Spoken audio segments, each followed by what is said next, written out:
Несомнително ќе биде шок за многу луѓе кога ќе откријат дека Новиот Завет понекогаш погрешно бил цитиран и го цитира Стариот Завет за да создаде христијанско верување кој што во Стариот Завет го нема. Само ќе дадам малку една позадина овдека пред него што дојдам до одреден пример кој што повеќе не е премногу познат, но е потполно важен. Така да оригиналната еврејска Библија на еврејски. Евреите веруваат дека Бог ги открил Тората на Мојсија на планината Синај на еврејски јазик.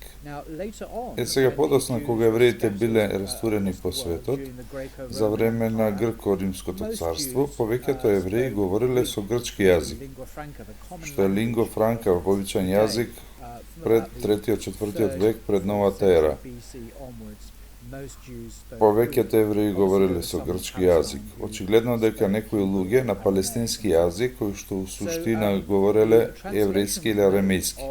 Така да преводот направен на еврејски спис на грчки, тоа се вика Септуагинта, а ова е мојата копија на англискиот превод на Септуагинта. Ја објави Оксфорд University Press. Така да оваа Библија која прочитала повеќето е на евреи во времето на Исус.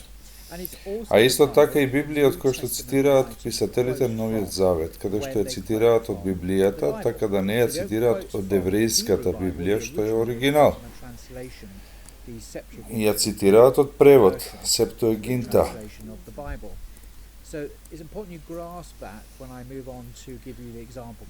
Грчката верзија, грчкиот превод. Па важно е да се разберете дека пред да предам понатака во врска со јазиците, кој што добивте изваредна грешка во Новиот Завет, сега да помогнем да го сватиме ова, цитирајќи оваа книга на Джеймс Бар.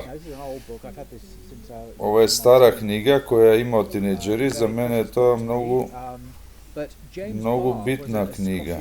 Но Джеймс Бар бил шкотски учењак на Стариот Завет на Универзитетот Оксфорд. Бил професор на Ориол во толкување на Светото писмо до 1978, а потоа станал регис професор на еврејскиот јазик. Така да тој е најдобрите светски научници на Стариот Завет, специјалисти за библиски хебрејски и човек кој што е особено квалификуван да говори за оваа тема. Ја во поглавието на оваа книга под називот Текстови и преводи се занимава со фундаменталистичкото христијанство, така и искривува Библијата. И како тоа се случува искривувањето. И тој дава пример кој што сакам да поделам со вас врска со погрешниот цитат. Ова е малку технички, па имајте го со мене и побарајте самите одломци, односно делови Библијата, само за да проверите дали е вистина она што го кажувам, што Джеймс Бар го кажуваше дека е точно и сметам дека е прилично шокантно.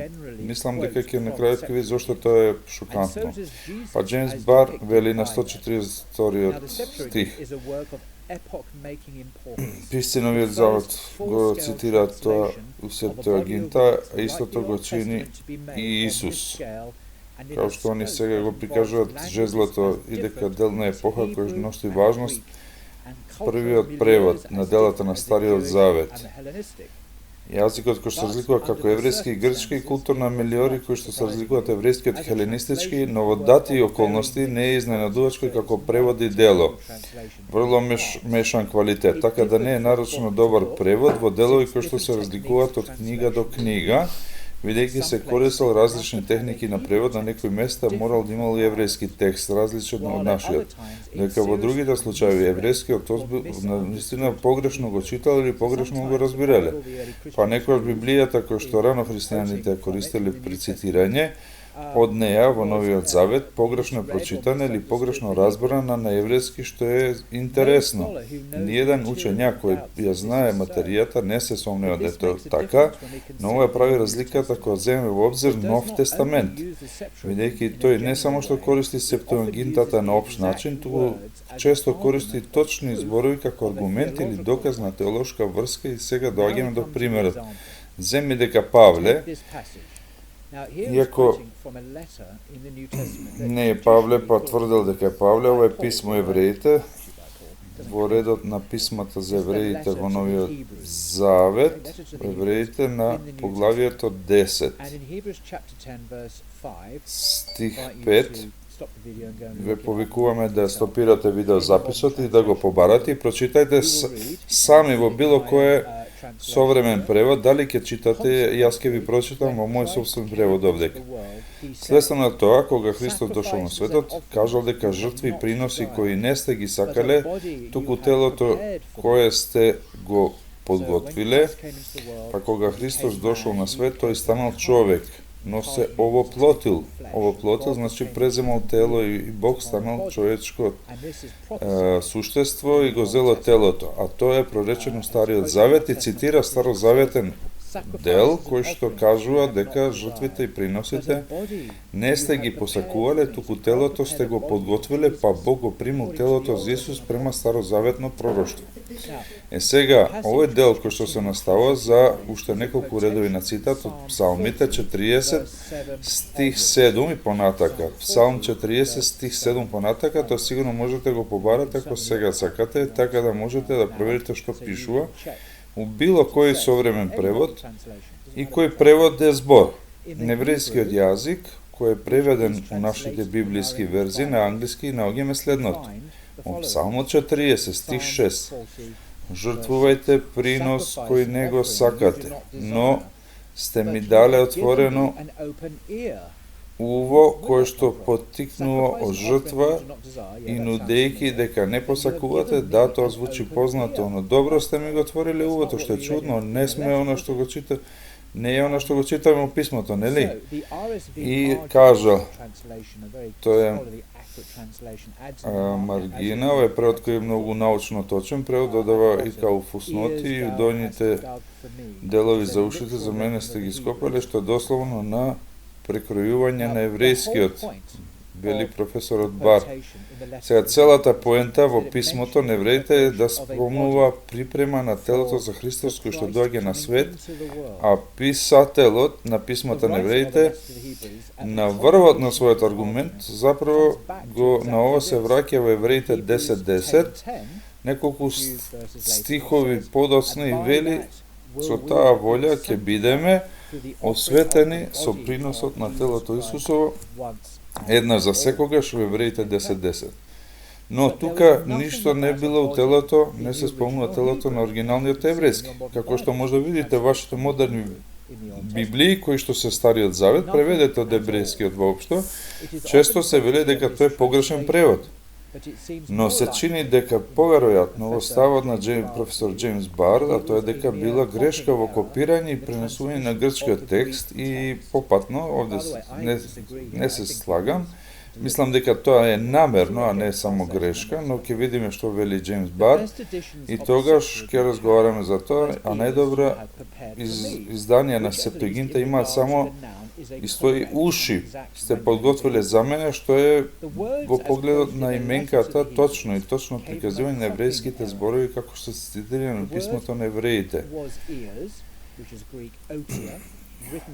И тоа му дало грешка при копирање на зборот дека уши што е грчки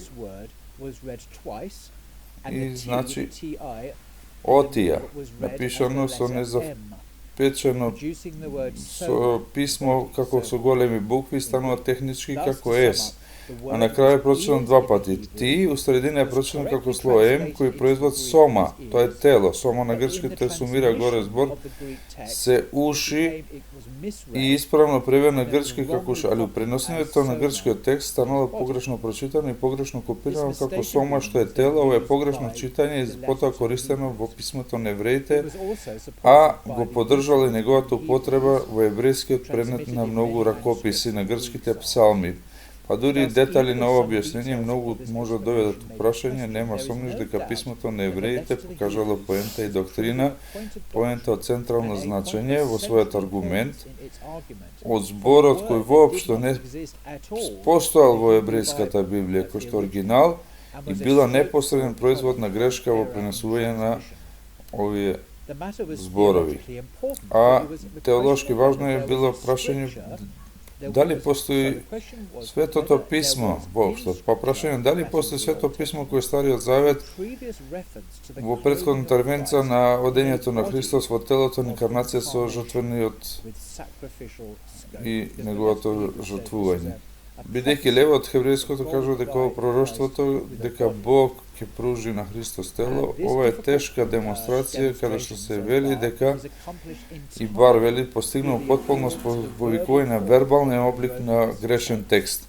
Во овој случај далеку од надахнението на списата кој што води кон единствено добро очувување на Библијата и неисправно очување на оригиналниот според нив надахнут текст, кој што е неопходен за производство на друг надахнут или вдахнат текст. Сега е ова комплексно и може ќе сакате да слушнете неколку пати работа, препорачувам книга која што инаку, но поента е тоа што ова погрешно читање на погрешниот превод или грешките во пренесување. Тоа се теории кои бар ги сугерира дека писмото на евреите во Новиот Завет е погрешно цитиран текст за да се докаже важна поента на христијанската доктрина догма со инкарнација на самиот Исус и дошол во тело, но тој оригиналниот текст не се предвидува во најдобриот случај. Се застима на грешка. Сега мојот личен став за тоа што вреди да е ова намерно, дали оригиналниот текст бил познат, дали еврејскиот, но дури на најдобрите грчки ракописи, они најдобри не било проблем со превод, се мисли дека писарот избрал дека нешто како дека бил пред себе, но најдов верзија на овој грчки текст кој кажува дека телото сега дека не е во ред, нити еврејскиот ни најдобар грчки ракопис сугерира дека веројатно избрал како случај за него колку било среќно сега што ова несреќа била во овој грчки ракопис и пружил некоја врста на провиден доказ Библијата за воплотувањето на Исус, но заправо бил изврсен превод и мислам дека намерно е користен за оправдување и создавање доктрина во еврејското писмо, така дека овие прашања со кои што се занимаваме погледате Новиот Завет, посебно начинот кој што користи старозаветните текстови, кои обично погрешно се цитира и со нив се манипулира, понекогаш измислува пророштво и не е тоа убаво место кој ќе помине дека само реалност. Не сум негативен, туку испитувам факти, се надевам дека било занимиво и тоа е оно што сакав да ви го пренесам и да се слушнеме до следниот пат.